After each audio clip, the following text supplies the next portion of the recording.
আসসালামু আলাইকুম। আপনারা সবাই কেমন আছেন? আল্লাহর রহমতে আমি ভালো আছি। আমার আজকের রেসিপি ঝরঝরে জর্দা সেমাই। তো চলুন শুরু করা যাক।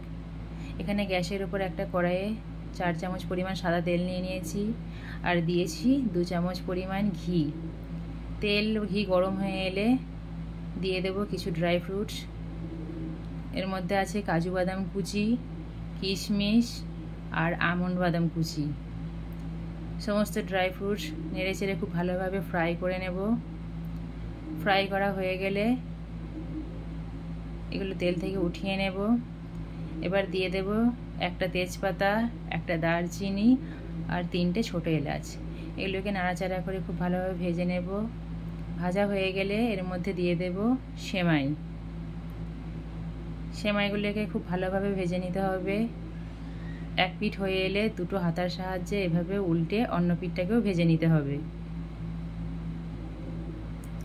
যতক্ষণ না সেমাইয়ের কালারটা চেঞ্জ হয়ে আসবে ততক্ষণ এরকম উল্টে পাল্টে নাড়াচাড়া করে ভেজে নিতে হবে।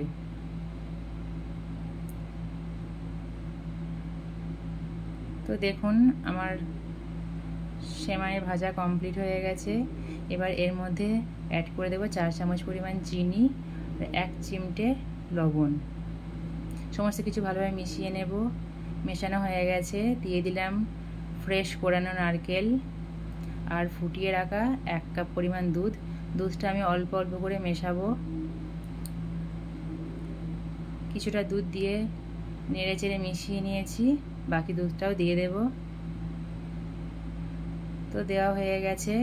এবার সমস্ত কিছু নেড়ে চেড়ে খুব ভালোভাবে মিশিয়ে নিয়ে এটাকে 5 মিনিটের জন্য ঢাকা দিয়ে দিতে হবে।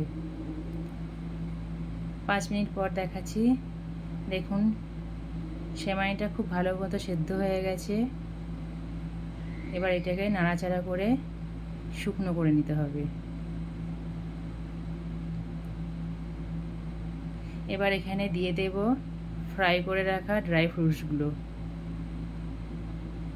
খুন্তি টগের সাহায্যে এরকমভাবে ছাড়িয়ে নিতে হবে, যেন দেখতে হবে সেমাইটা দলা না পাকিয়ে যায়। ড্রাই ফ্রুটস দেওয়া হয়ে গেছে। আবারও খুব ভালোভাবে মিশিয়ে নিতে হবে। মেশানো হয়ে গেছে। অবশেষে দিয়ে দেব 2 চামচ পরিমাণ ঘি। ঘি দিয়ে আবারও খুব ভালোভাবে মিশিয়ে নিতে হবে। দেখে হয়তো মনে হচ্ছে দলা পাকিয়ে গেছে, কিন্তু এটা ঠান্ডা হয়ে গেলে অনেকটাই ঝরঝরে হয়ে যাবে। দেখুন ঠান্ডা হয়ে গেছে, অনেকটাই ঝরঝরে হয়ে গেছে। এরপরেও যদি মনে হয় কিছুটা দলা পাকিয়ে আছে, তো একটা কাজ করবেন, একটা কাঁটা চামচের সাহায্যে এরকমভাবে ছাড়িয়ে ছাড়িয়ে নেবেন সেমাইগুলো। দেখুন এবার অনেকটাই ঝরঝরে হয়ে গেছে।